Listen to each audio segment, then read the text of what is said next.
दोस्तों आज की वीडियो में मैं आपके लिए लेकर आई हूँ सीटेट इंग्लिश पेडागोजी के कंप्लीट नोट्स और कंप्लीट रिवीजन। सो दोस्तों चलिए वीडियो को हम शुरू करते हैं। सो दोस्तों सबसे पहले जो कॉन्सेप्ट आता है वो आता है लर्निंग वर्सेस एक्विजिशन। तो लर्निंग का मतलब क्या होता है और एक्विजिशन का मतलब क्या होता है वो मैं आपको समझाती हूँ। सो दोस्तों लर्निंग, दोस्तों आप सिंपल सा एक कॉन्सेप्ट समझिए।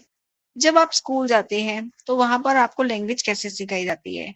वहां पर आपको ग्रामर्स के रूल सिखाए जाते हैं, आपको कॉन्सेप्ट सिखाया जाता है, आपको वे ऑफ टॉकिंग सिखाया जाता है, वे ऑफ राइटिंग सिखाया जाता है, वे ऑफ रीडिंग सिखाया जाता है। That's all is the part of learning. So दोस्तों यही होती है लर्निंग जो आप एक फॉर्मल वे में करते हैं। It is a conscious and formal process. दोस्तों एक फॉर्मल प्रोसेस होता है जो आप स्कूल में और एजुकेशनल इंस्टीट्यूशंस में जो भी लैंग्वेज को लर्न करते हैं, यही होता है दोस्तों लर्निंग, जिसको हिंदी में अधिगम भी कहा जाता है। सो दोस्तों उसके बाद आता है टॉपिक एक्विजिशन। तो दोस्तों एक्विजिशन क्या है? It is a natural and informal process. ये एक नेचुरल एंड एक इनफॉर्मल प्रोसेस है। तो दोस्तों इसका एक सबसे बेस्ट एग्जांपल है, आपने कभी नोटिस किया है जो बेबी होते हैं वो लैंग्वेज कहाँ से सीखते हैं? वो लैंग्वेज सीखते हैं अपनी फैमिली से। उनकी फैमिली में जो भी लैंग्वेज बोली जाती है, हिंदी, इंग्लिश, तमिल, तेलुगु, वही लैंग्वेज वो बच्चा भी एक्वायर कर लेता है और वही वही लैंग्वेज वो भी बोलना शुरू कर देता है। तो दोस्तों ये होता है एक्विजिशन। मतलब बच्चे ने नेचर से ही नेचुरली अपनी लैंग्वेज को सीख लिया और उसको बोलने भी लग गया। सो दोस्तों ये होता है लर्निंग एंड एक्विजिशन के बीच का डिफरेंस। लर्निंग जो हम एक फॉर्मल वे में सीखते हैं और एक्विजिशन जो हम एक इनफॉर्मल वे में सीखते हैं। सो दोस्तों उसके बाद यहाँ पे इनका डिफरेंशिएशन दे रखा है, जैसे कि लर्निंग एक्विजिशन। इनका नेचर क्या होता है? जो लर्निंग का नेचर होता है वो कॉन्शियस होता है एंड इंटेंशनल होता है। वहीं एक्विजिशन का जो नेचर होता है वो सबकॉन्शियस होता है और नेचुरली होता है। बच्चा नेचुरली अपनी लैंग्वेज को सीख लेता है। बात करें प्रोसेस की, तो ये फॉर्मल एंड सिस्टमेटिक होता है, वहीं एक्विजिशन इनफॉर्मल एंड नेचुरली होता है। हम कहीं भी किसी भी भाषा को सीख सकते हैं क्योंकि ये इनफॉर्मल वे है और लर्निंग को हम सिर्फ फॉर्मल वे में ही सीख सकते हैं। अब बात करें हम लर्निंग का फोकस कहाँ होता है? जो लर्निंग का फोकस होता है वो होता है रूल्स पे एंड फॉर्म्स पे। वहीं एक्विजिशन का जो फोकस होता है वो होता है मीनिंग एंड यूज पे। इन्वायरमेंट की बात करें, जो हम लर्निंग है वो कहाँ करते हैं? क्लासरूम इन्वायरमेंट में करते हैं। लेकिन एक्विजिशन हम लैंग्वेज को एक्वायर कहाँ से करते हैं? रियल लाइफ इन्वायरमेंट से करते हैं। Example, learning grammar rules in class. तो दोस्तों ये किसका एग्जाम्पल है? एग्जाम्पल है लर्निंग का। वही एक्विजिशन का क्या एग्जाम्पल दे रखा है?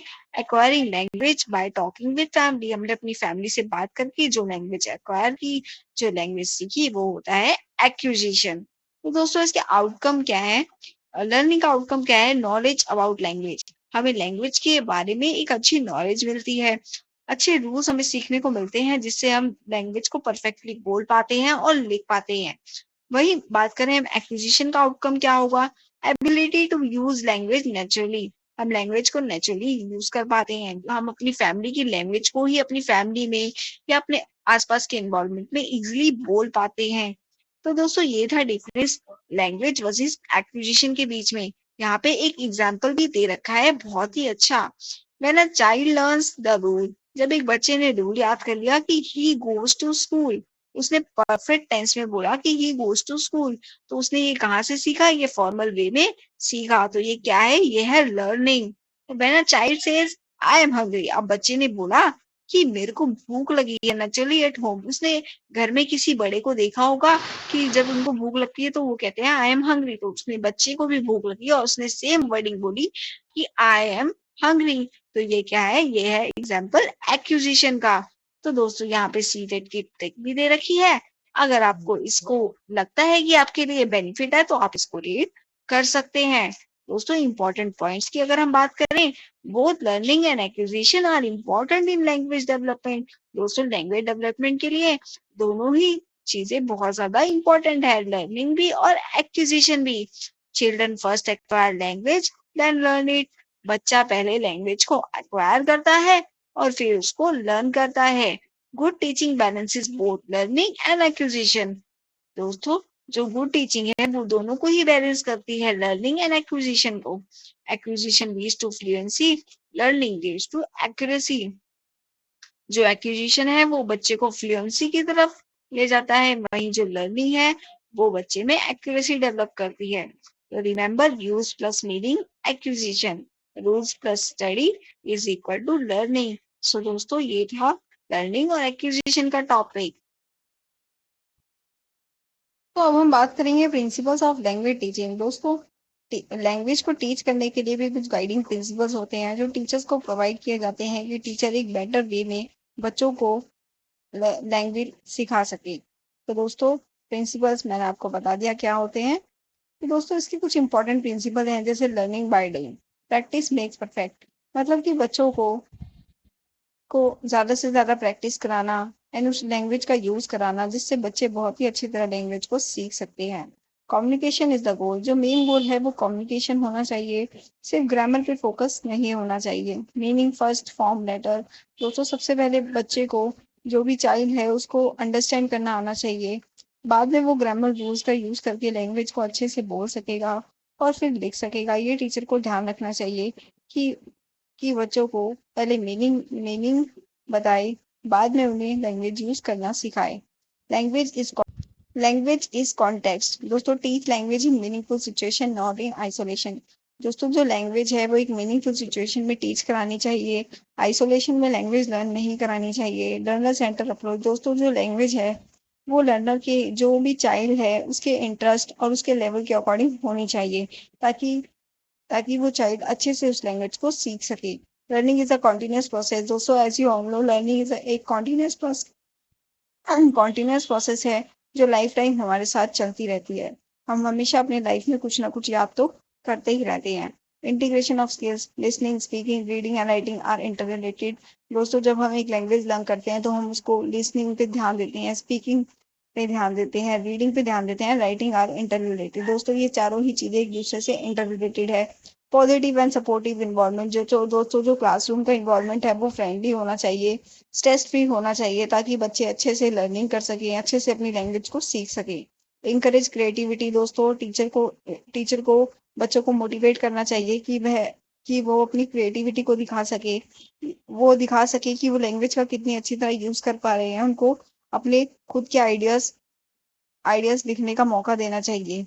Use of mother tongue. दोस्तों use mother tongue when necessary to explain difficult concept. दोस्तों टीचर को मदर टंग का यूज करना चाहिए जब एक चाइल्ड को डिफिकल्टी हो रही है किसी कॉन्सेप्ट को समझने में। सो दोस्तों ये थे कुछ गाइडिंग प्रिंसिपल्स।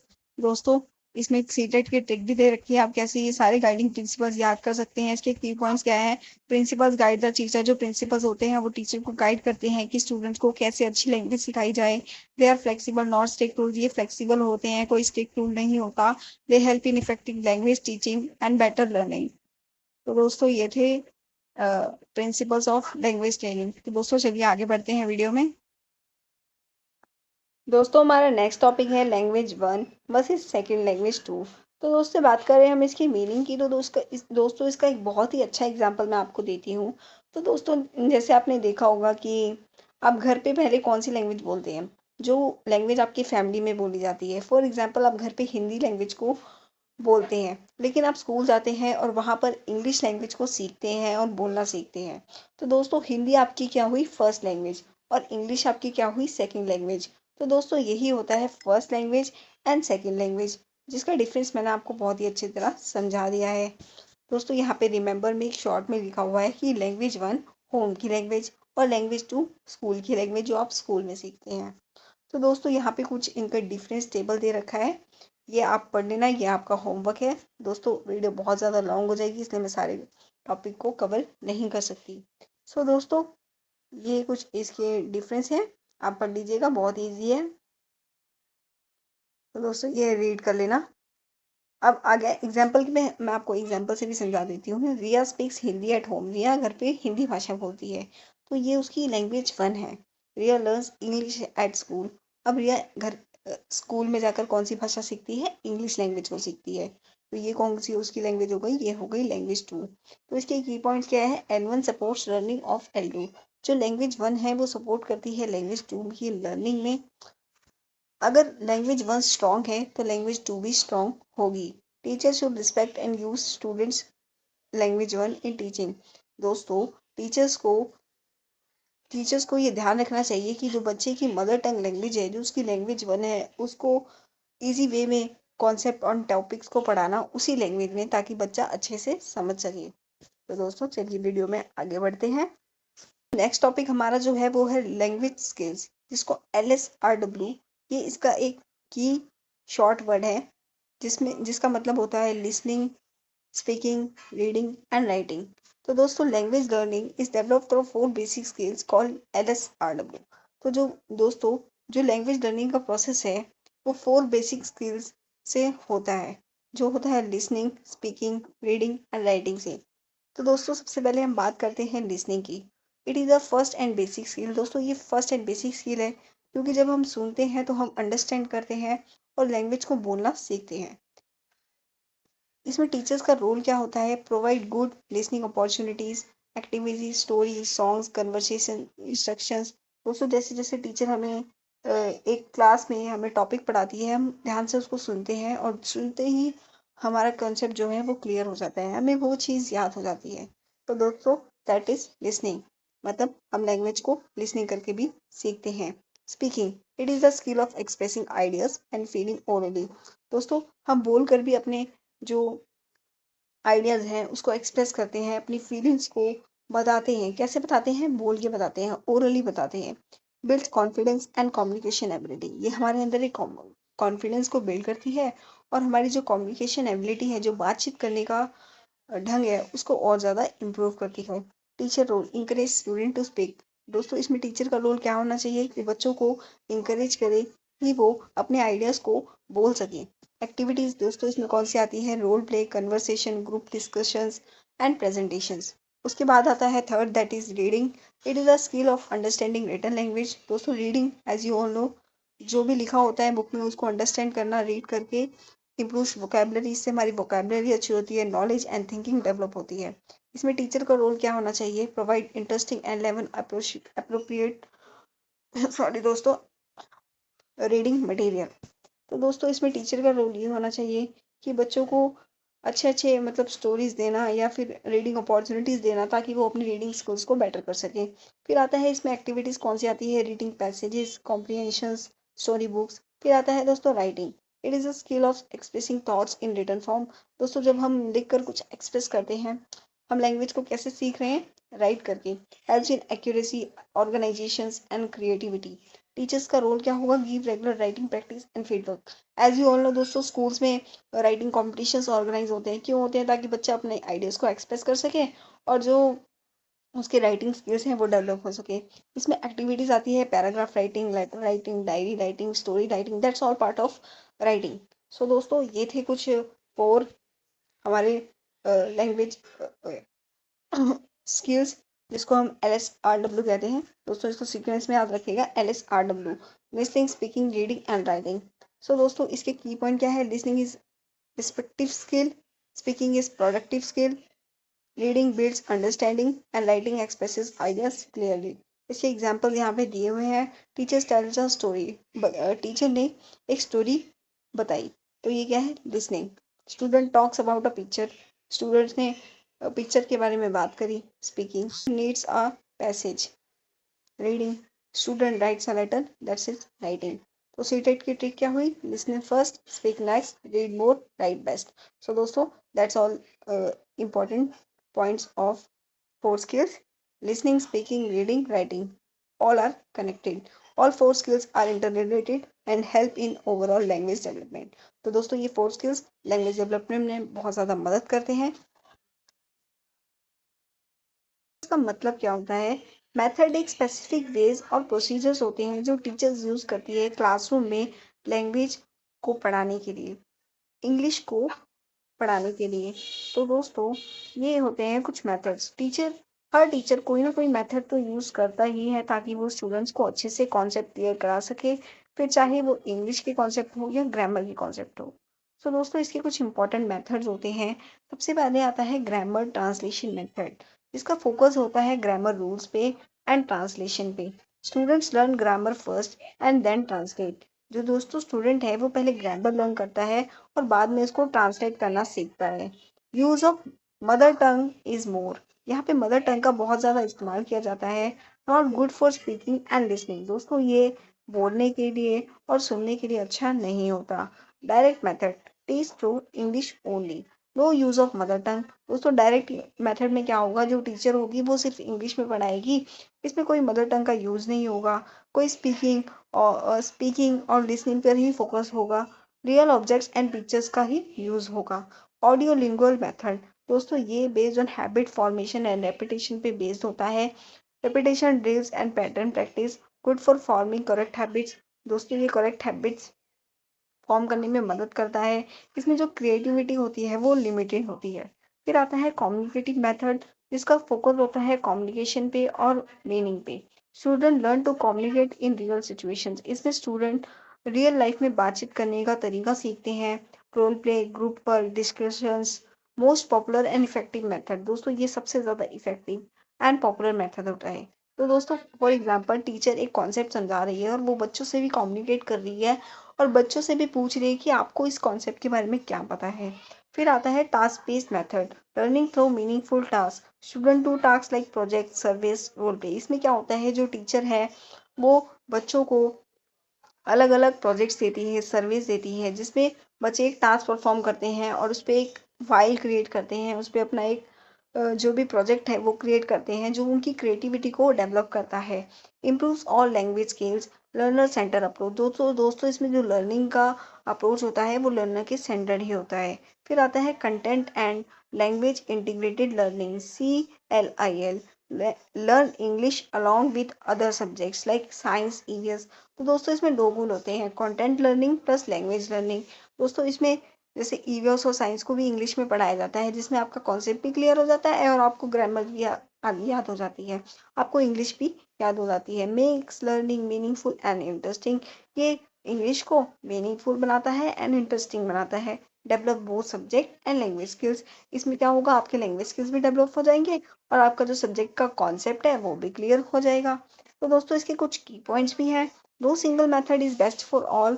दोस्तों सबके लिए कोई ऐसा एक सिंगल मेथड नहीं है जो बेस्ट हो। टीचर को ही ये चूज करना पड़ता है कि स्टूडेंट्स की नीड क्या है और उसी के हिसाब से उसको मेथड चूज करना होता है। A good teacher uses a mix of different methods. दोस्तों जो अच्छा टीचर होगा वो बहुत सारे मेथड्स का यूज करके बच्चों को अच्छा से कॉन्सेप्ट समझाएगा। यहाँ पे एग्जाम्पल भी दिए हुए हैं, आप रीड कर सकते हैं। सीटेड ट्रिक भी दी हुई है।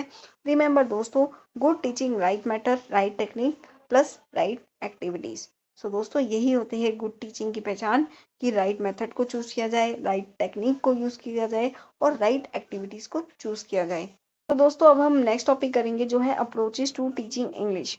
तो दोस्तों approaches to teaching English, approach का मतलब क्या होता है, वाई टू टीच। एक टीचर को ये होता है कि हमें क्यों पढ़ाना है, और मेथड हमें कौन सा मेथड यूज करना है।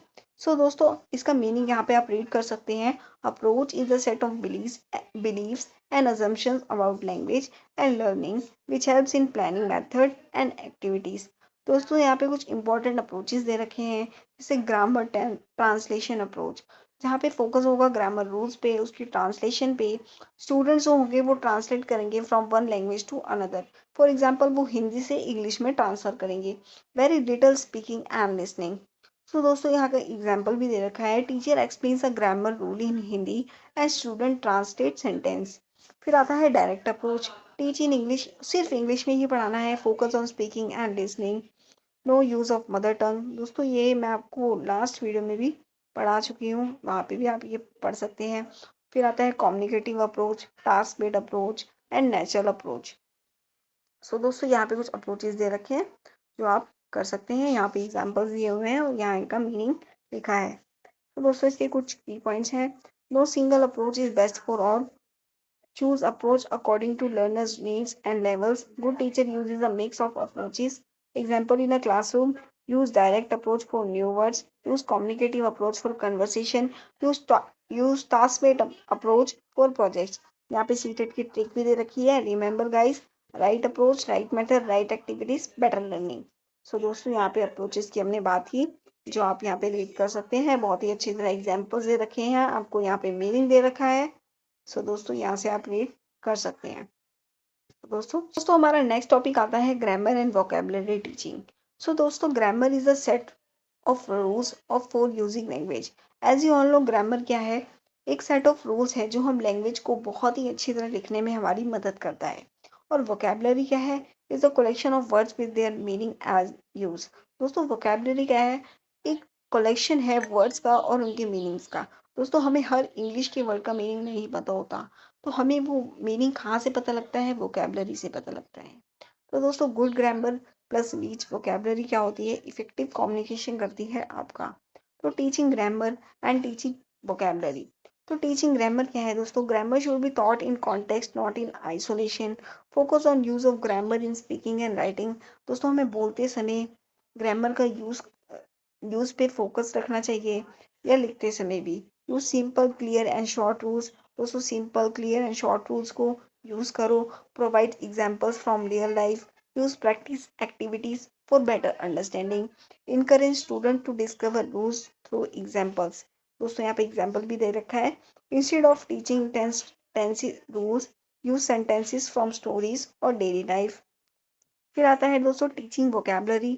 Teach words in context not in list. Use pictures, object, actions and real situations. Teach word meaning, spelling, pronunciations and use. Encourage guessing meaning from context. Use words, games, activities, and group work. Help students to make their own word list and vocabulary notebook. For example, while teaching apple, show a picture. जब आप एक teacher Apple पढ़ा रहे हैं, A for Apple, तो वो बच्चों को एप्पल की फोटो दिखाएंगे and see the word, use it in sentence and ask student to repeat. So दोस्तों यहाँ पे कुछ की पॉइंट्स हैं। Grammar give structure to the language. Grammar जो है वो लैंग्वेज को एक स्ट्रक्चर प्रोवाइड करती है। Vocabulary gives power to express ideas. Teach both together in meaningful and interesting ways. Practice and use are more important than rules.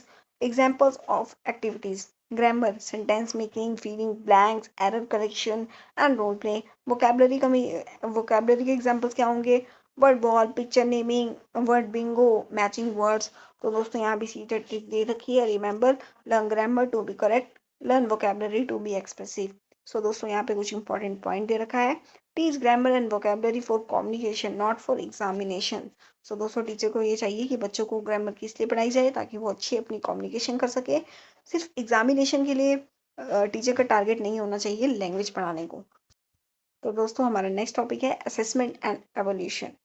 सो दोस्तों assessment क्या होता है? Assessment is the process of collecting information about learner as progress.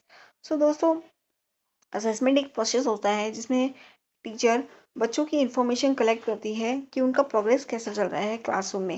Like वो कैसा perform कर रहे हैं, कितने मार्क्स स्कोर कर रहे हैं, और दोस्तों उनका ओवरऑल रिजल्ट क्या है क्लास में। Evolution is the process of judging the value and using that information for improvement. और एवोल्यूशन एक प्रोसेस है जिसमें टीचर एक बच्चे को जज करती है कि उनकी जो परफॉर्मेंस है उसको इम्प्रूव कैसा किया जाए। Think assessment tell us where the learner is and evaluation tell us what to do next. For example दोस्तों एक स्टूडेंट है जिसका सारे सब्जेक्ट्स अच्छे हैं बट मैथ्स में वो अच्छा नहीं कर पा रहे, तो दोस्तों ये उसकी असेसमेंट हो गई।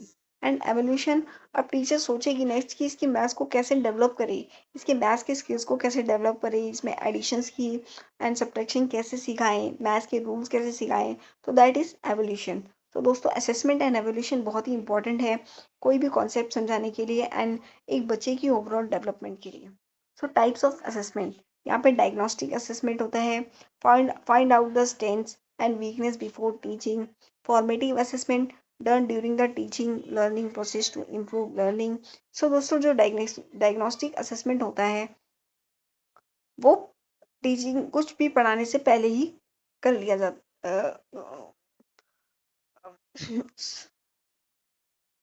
सो दोस्तों यहाँ पे टाइप्स ऑफ असेसमेंट दे रखे हैं। सबसे पहले आता है डायग्नोस्टिक असेसमेंट। इसमें क्या होता है कि जो एक चाइल्ड है उसकी स्ट्रेंथ एंड वीकनेस को पहले ही पहचान लिया जाता है कोई भी कॉन्सेप्ट पढ़ाने से पहले। फिर आता है फॉर्मेटिव असेसमेंट। ये जब टीचिंग चल रही है, टीचिंग लर्निंग प्रोसेस चल रहा होता है, तभी तभी कर लिया जाता है ताकि बच्चों की जो लर्निंग है वो इम्प्रूव हो सके। फिर आता है summative assessment done at the end of a unit term और सीजन टू मेजर लर्निंग। दोस्तों ये एंड में होता है। फॉर एग्जांपल आपकी यूनिट एग्जाम्स होते हैं, आपके जो फाइनल एग्जाम्स होते हैं वो सुमेटिव असेसमेंट का ही पार्ट होते हैं।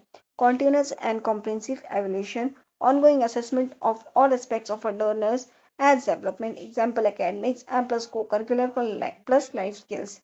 सो दोस्तों यहाँ पे टूल्स ऑफ असेसमेंट भी दे रखे हैं जो बहुत ही ज़्यादा इंपॉर्टेंट है आपके सीटेट एग्जाम के लिए। Oral questions, written test, assignments, observation, checklist, rating scales and portfolios. So दोस्तों यहाँ पे आप पढ़ सकते हैं, इनका मीनिंग लिखा हुआ है। सो दोस्तों चलिए आगे बढ़ते हैं। अब प्रिंसिपल्स ऑफ गुड असेसमेंट भी यहाँ पे दे रखे हैं। Valid, reliable, fair, comprehensive, continuous and constructive. तो दोस्तों यहाँ पे की पॉइंट्स भी दे रखे हैं। Assessment help in knowing the learning, ये लर्नर को जानने में मदद करती है। Evaluation helps in improving teaching and learning, use a variety of tools for better results, give timely feedback to students. यहाँ पे एग्जाम्पल भी दे रखे हैं एंड सीटेट टिक भी दे रखी है और रिमेंबर करने के लिए एक इम्पोर्टेंट पॉइंट भी दे रखा है। Good good assessment plus good evolution, better teaching, better learning, better future. So दोस्तों ये थे हमारे असेसमेंट एंड एवोल्यूशन के नोट्स। तो दोस्तों चलिए वीडियो में हम